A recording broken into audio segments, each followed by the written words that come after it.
What's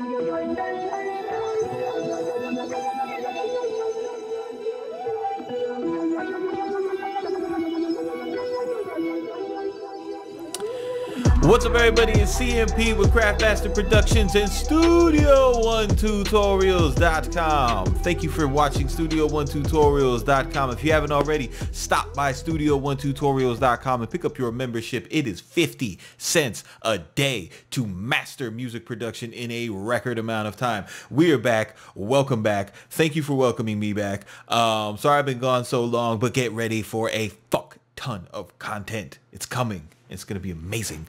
Today we're going to be working inside Ableton Live, and I'm just going to be showing you guys how not to be corny ass producers who take loops and loop packs and loop them up, and you know, pretty much just put drums underneath another producer's work, and you know, get all excited about this awesome beat that like you kind of made but you kind of didn't. So yeah, man, I have like a lot of samples, like a lot, you know, all legit. So you know, I don't have to hide my my screen here. So that's a cool thing. You guys get to see that. All right, so I'm just gonna go into let's just go with something random. Let's look at this guy right here. Yeah, sounds cool. All right, I can make you know, I can make you know, anything with that, right? So let's go ahead and just take these samples out. If you guys are looking at my screen and you're like, yo, how do you have all those things loaded up in your groups and everything set up? This is a template that I use to work with all the time. And if you're interested in copying it or want to know how I created it, this is my stock template. Go to the Ableton Made Easy playlist on my YouTube channel, Craftmaster Productions, and you can go ahead and see that. Actually, I don't need all this shit. So basically what I'm gonna do here is I am going to take this sample and I'm going to layer it like it was a sample that came off a record here, because what I want to do is I want to replicate the vibe of sampling a real song and not just sampling someone's MIDI, right, or someone's audio. So I'm just gonna go ahead and create a clip, put this guy in here, and we'll use, let's see, we'll use 4 bars.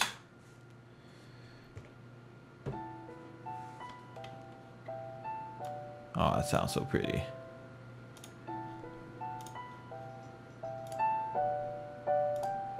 Do do do do do.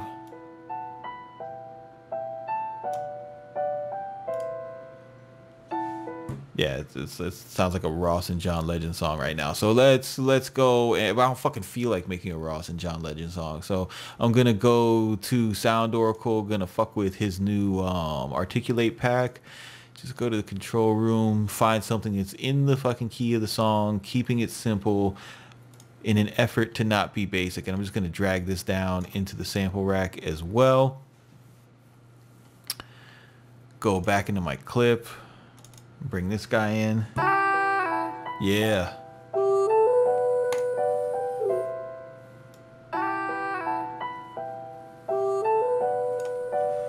And then also, you know, if this was, you know, if this was a record, most of the time I'd have to deal with some percussion in there, and I want that because I want to, you know, I want to have to filter this. So I'm just going to take and put a random percussion loop in here and hope that it works. It probably will. It's really not that big a deal. I'm not putting too much effort into this. Yeah, perfect.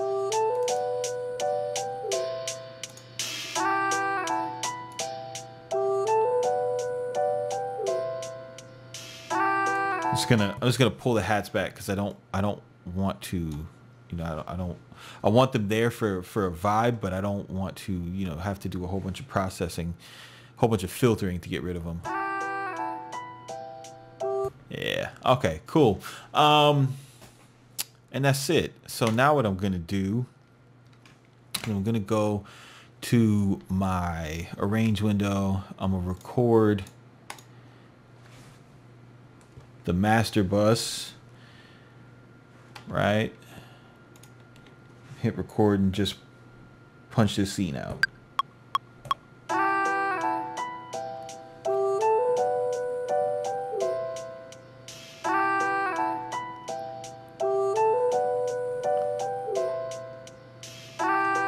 Alright, bet. Now, take this guy, delete this shit.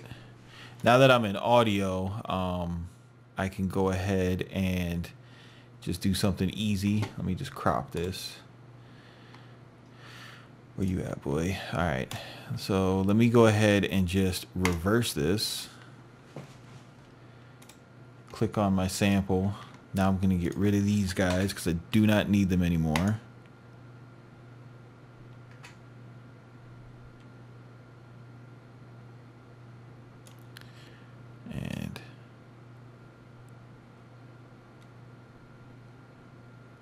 Throw my sample in right there. All right, and in the course of doing this, I'm going to make 4 different copies of this. I'm holding down Control and just dragging. And these are going to be my 4 chops, right? I might not even use 4. I'm going to highlight them all, go to the choke group, put them on choke group 1. That way they cut themselves off as they play, right? So, let me see here.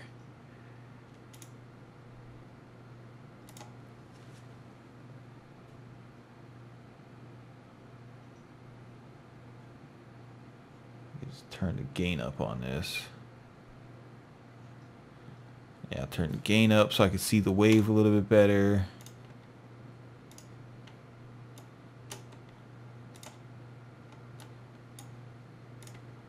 Alright, bet.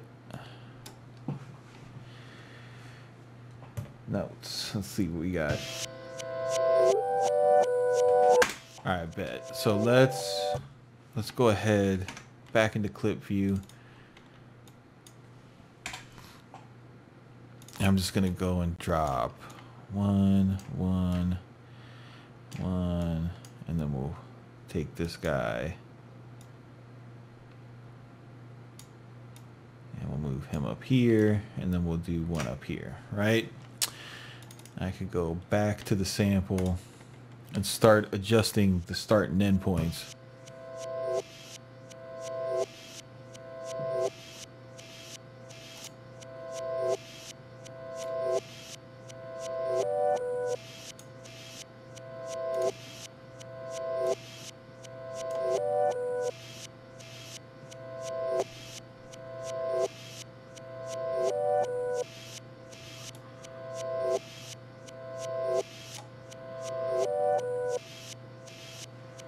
All right, so I got some cool chops right there.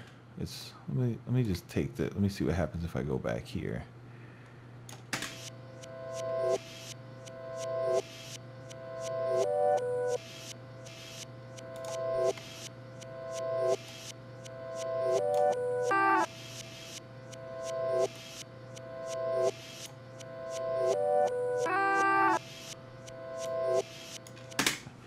All right, so something like that, right? And let me just go down the line.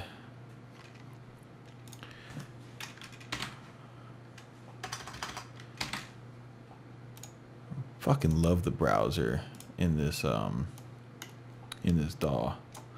For getting out, for just finding plugins real quick that you know you want.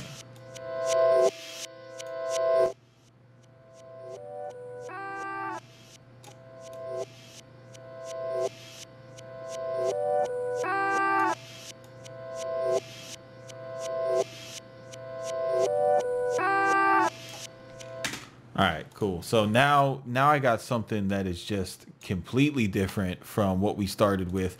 And to take it even a step further, I can go, go to your favorite sauce plugin, something that gives you your edge on, your form of sound design.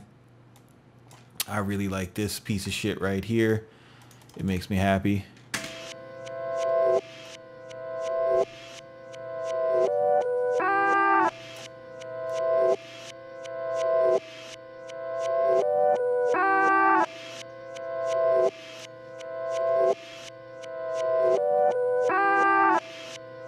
So I got that.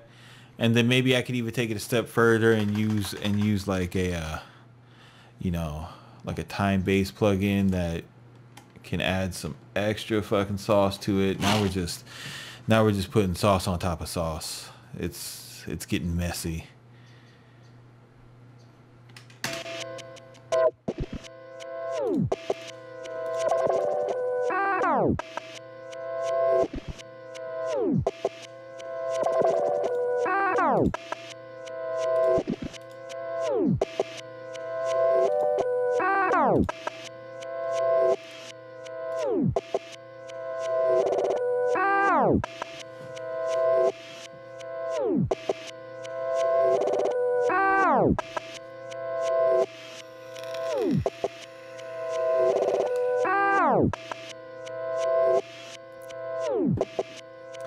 Yeah, so now at this point, I mean, at this point, you done flip the sample in a, you know, in such a creative way that you've really made something new. And this is, you know, if you're coming into production in 2017, you know, and you're watching a lot of the new YouTube tutorials and stuff, there isn't a lot of emphasis on what sampling is and why, and kind of the struggle that sample producers had to go through in the beginning when people didn't even understand to respect sampling. It's like the same way that people don't understand and respect, you know, the new sound of hip hop right now.